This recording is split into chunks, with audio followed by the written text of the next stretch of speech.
Hola, mi nombre es Mauricio Ruiz, jefe de la Asociación de Enfermedades Respiratorias Hospital Clínico Universidad de Chile, y en esta oportunidad me toca hablar de neumonía adquirida en la comunidad.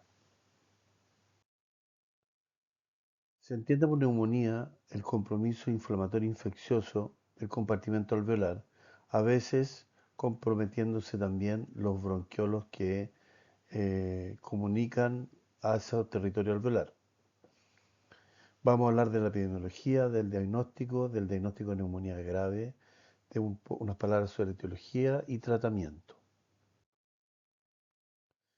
La neumonía es una entidad bastante frecuente, como se puede ver acá en una estadística de los egresos hospitalarios del año 2014 en nuestro país, en la cual podemos ver que las enfermedades respiratorias es la tercera causa de egreso hospitalario.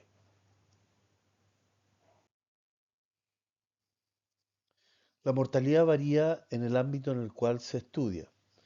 Pueden ver que es cercana al 1% y a veces menor en el ámbito ambulatorio, y esta se incrementa entre un 10 a un 20% en pacientes hospitalizados. El 20% de las neumonías adquiridas en la comunidad se hospitalizan. En Chile, afortunadamente, la mortalidad ha ido disminuyendo. Factores de riesgo de mayor mortalidad son la edad extrema, mayores de 65, menores de 5 años, la comorbilidad, la escolaridad, tabaquismo, retardo en el inicio de la terapia antibiótica.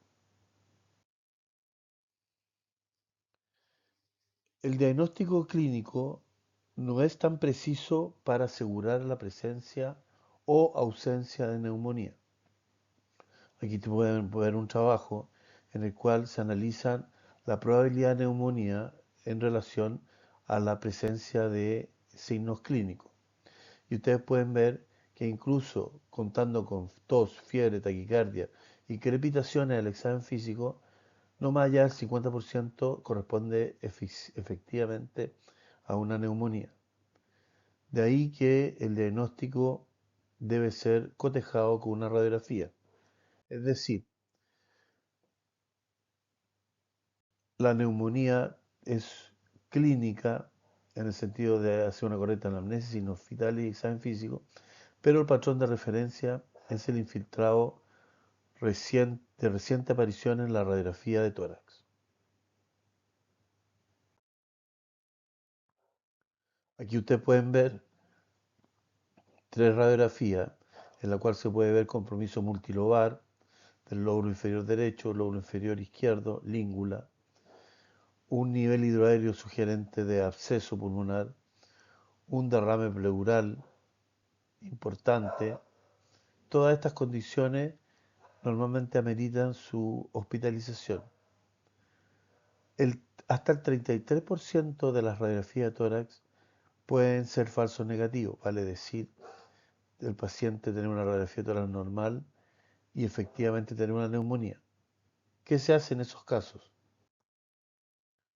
Bueno, si la sospecha clínica es alta y la radiografía de tórax es negativa, se puede repetir la radiografía 8 a 12 horas con el paciente hidratado o realizar un escáner de tórax, una tomografía axial computada de tórax, que es el gold estándar por su alto valor predictivo negativo. Actualmente, en algunos centros con personal entrenado, se puede hacer una ecografía torácica cuya sensibilidad es cercana al 94%. Bueno, hecho el diagnóstico, el siguiente paso es decidir dónde voy a tratarlo, en el ámbito ambulatorio, hospitalizado en sala o en la unidad de cuidado intensivo. En ese sentido, existen dos algoritmos o score que abordan este tema.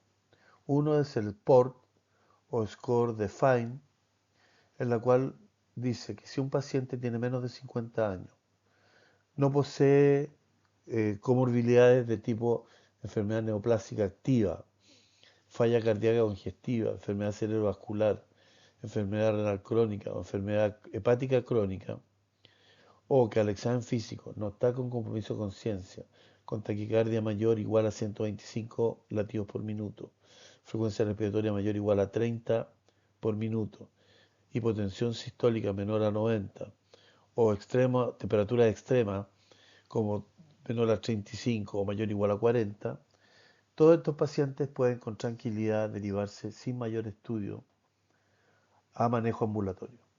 Si es que posee uno o más de estos factores, se le realiza mayor exámenes de laboratorio y se elabora un score partiendo por la edad. A la edad se le agrega una serie de puntajes dependiendo de si tiene enfermedades, comorbilidades, alteración del examen físico o alteración al examen de laboratorio y se elabora un score que se divide en 5 clases. Las clases 1, 2 tienen puntaje menor o igual a 70 o son, en el caso 1, los que directamente se derivan sin hacer nada, ningún tipo de cálculo de score. Y ustedes pueden ver que la mortalidad, tal como les dije, es menor al 1%. La clase 3, en general, se puede mandar a la casa, pero algunos autores recomiendan una vigilancia más prolongada en el servicio de urgencia o una hospitalización abreviada. La clase 4 y 5 son pacientes que requieren hospitalización y la clase 5 es de particular gravedad y probablemente la recomendación sea hospitalizarlo en una unidad de cuidado intensivo o intermedio.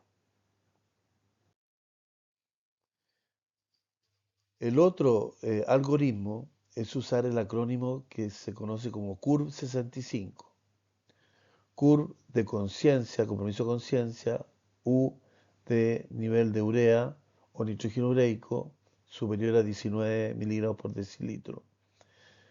R de frecuencia respiratoria mayor o igual a 30. B larga es presión sistólica o diastólica menor a 90, la sistólica menor o igual a 60, la diastólica, y 65 es edad igual o mayor a 65. Si no tiene ninguno de estos factores, o máximo uno, se puede manejar en forma ambulatoria. Si tiene 2 puntos o 2 factores de los mencionados, debería considerarse manejo en el hospital. Y si tiene 3 o más, no solo manejo en el hospital, sino que además probablemente requiera de una unidad de cuidado intensivo.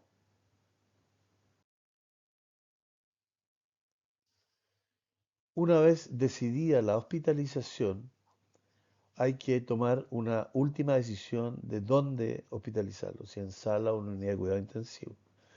Las neumonías que requieren unidad de cuidado intensivo son por definición las severas.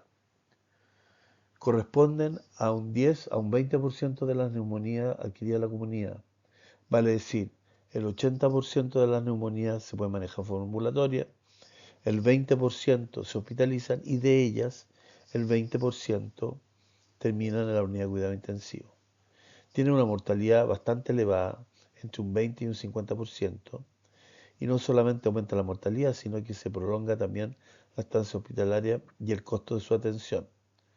No hay criterios clínicos que permitan identificarlas con precisión, pero existen unos criterios elaborados por la Sociedad Americana de Tórax y de Infectología en que dividen las variables en criterios mayores y menores. Los mayores, que es necesidad de conexión a ventilación mecánica y por supuesto intubación, o shock séptico. Cualquiera de esos es por sí mismo una indicación de traslado a UCI, pero estas condiciones se dan solamente en el 50% de las neumonías graves. Hay pacientes en que hay que identificar su gravedad de una manera más detallada. Y en ese sentido se elaboraron los criterios menores, que son una frecuencia respiratoria mayor o igual a 30, una relación presión parcial de oxígeno partido por la fracción inspirada de oxígeno de 250 o menos, infiltrados multilobar en las radioreflectores, como se las mostré en la diapositiva, compromiso de conciencia, nitrógeno ureico mayor de 20, leucopenia menor de 4.000, trombocitopenia menor a 100.000, hipotermia menor a 36 grados Celsius o hipotensión, ya sea sistólica o diastólica. La presencia de tres o más criterios es una recomendación que hace estas sociedades para manejo en una unidad más monitorizada, ya sea unidad de cuidado intensivo o intermedio. Ambos scores son aceptables desde el punto de vista, el CUR 65 y el POR es aceptable desde el punto de vista estadístico. El CUR 65 tiene el inconveniente que no toma en consideración la comorbilidad y eso podría determinar que un paciente con una diabetes descompensada sea derivado a manejo ambulatorio, lo cual podría tener cierto riesgo. Por otro lado, el PORT es más detallado, pero es más complejo de realizar, sobre todo cuando hay servicios de urgencia con mucha demanda. El, el criterio de neumonía severa tiene en las mejores manos un 70% de sensibilidad y un 80% de especificidad, lo cual significa que no todos los pacientes graves reúnen los requisitos enumerados en el score, de manera que siempre existe espacio para el criterio clínico. Muchas veces, a pesar de que el paciente no tiene criterio de gravedad, uno clínicamente le parece que está grave y que requiere mayor atención. En resumen, el diagnóstico de neumonía es clínico y radiológico. Una vez hecho el diagnóstico, el paciente se decide hospitalizar utilizando un criterio Q75 mayor o igual a 2 o el PORT en los clases 3, 4 y 5. Recuerden que el 3 puede hacerse una hospitalización abreviada o mayor vigilancia y servicio de urgencia. Siempre considerar la concomitancia de una comorbilidad descompensada.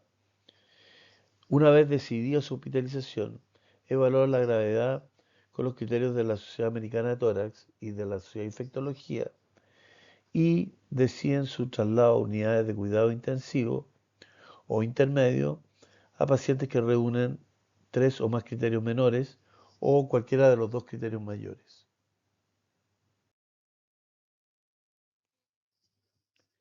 La etiología de la neumonía en general se logra identificar utilizando todos los recursos, incluyendo técnicas de biología molecular, hasta en un 60% de los casos. En esa situación, aproximadamente el 20% de la etiología son bacterianas piógenas, de las cuales el principal es el Streptococcus pneumoniae. Por lo tanto, siempre hay que considerarlo en un tratamiento antibiótico empírico. El 20% aproximadamente son gérmenes atípicos, que se refiere a clamidia, micoplasma, legionela, y el resto son virus. Los virus son extraordinariamente frecuentes, ya sea aislados o en coinfecciones. Aparentemente las coinfecciones pueden llegar a ser más graves que la infección por un solo germen.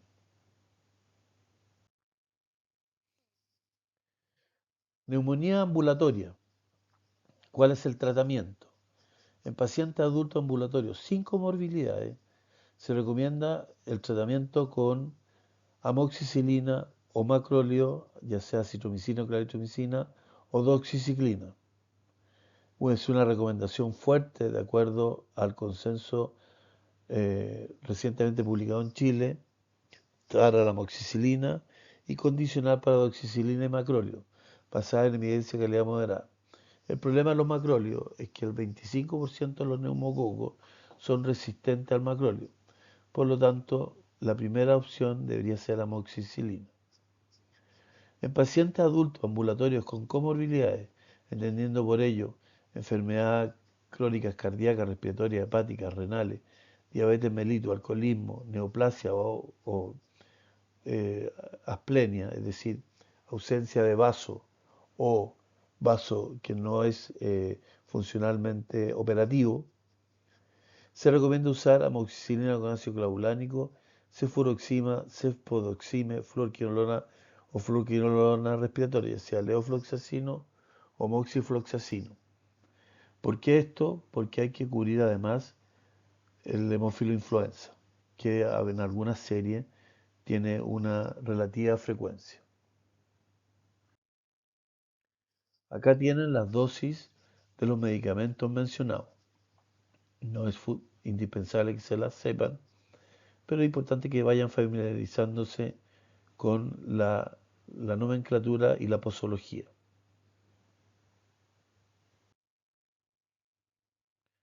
En pacientes hospitalizados no graves, es decir, en sala, ya es decir, aquellos que tienen un CUR menor o igual a 2 puntos, un PORT de 3 o 4, o ITS-ATS sin criterios mayores o 3 menores de gravedad, se recomienda iniciar tratamiento de forma empírica con beta-lactámico, ya sea ampicilina sulbactam, ceftriaxona, cefotaxima o ceftarolina, solo o asociado a macróleo, ya sea citromicina o claritromicina, o monoterapia con una fluorquinolona respiratoria, levofloxacino o moxifloxacino. Recomendación fuerte basada en evidencia de alta calidad.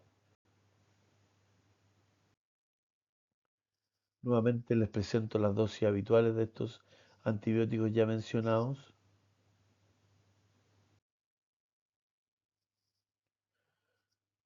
En pacientes con neumonía grave, el tratamiento tiene que ser combinado. Y la combinación más recomendable es el uso de beta-lactámicos más macrólidos, siempre por vía parenteral, o beta-lactámicos más fluorquinolona, recomendación más débil para esta última esquema. De esta manera se mantiene el esquema combinado por lo menos 5 días hasta que el enfermo se estabilice y ahí se decide si es necesario descargar o continuar con la terapia combinada. En general los plazos de tratamiento antibiótico no son fijos, siempre se habla de múltiplos de 7, 14, 21 días, pero en realidad se podría decir que al menos 2 días del paciente sin fiebre, sin taquicardia y sin compromiso de conciencia.